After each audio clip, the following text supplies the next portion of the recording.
জিলহজ মাসের প্রথম দশকের সবচেয়ে গুরুত্বপূর্ণ দিন হচ্ছে নবম দিন, ইয়াউমুল আরাফা।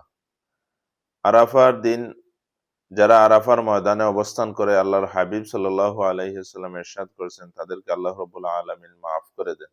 আল হাজ্জু আল আরাফা, হজটি হচ্ছে আরাফার ময়দানে অবস্থান।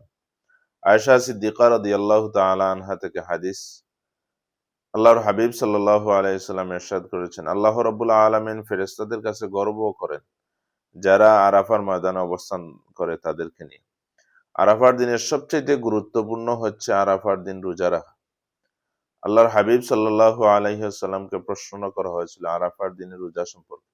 সুইলা রাসূল সাল্লাল্লাহু আলাইহি ওয়াসাল্লাম ইয়াউমুল আরাফা। আল্লাহর হাবিব সাল্লাল্লাহু আলাইহি ওয়াসাল্লাম ইরশাদ করেছেন, ইউকাফিরুস সানাতাল মাদিয়া ওয়াল বাকিয়া।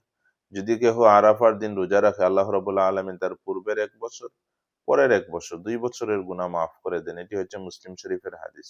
সম্মানিত দর্শক শ্রোতা, সুতরাং আমরা চেষ্টা করি আরাফার দিন রোজা রাখা, এবং এই রোজা রাখার মাধ্যমে যেন আমরা 2 বছরের গুনাহ মাফ করার সুযোগটি যেন আমরা লুফে নেই।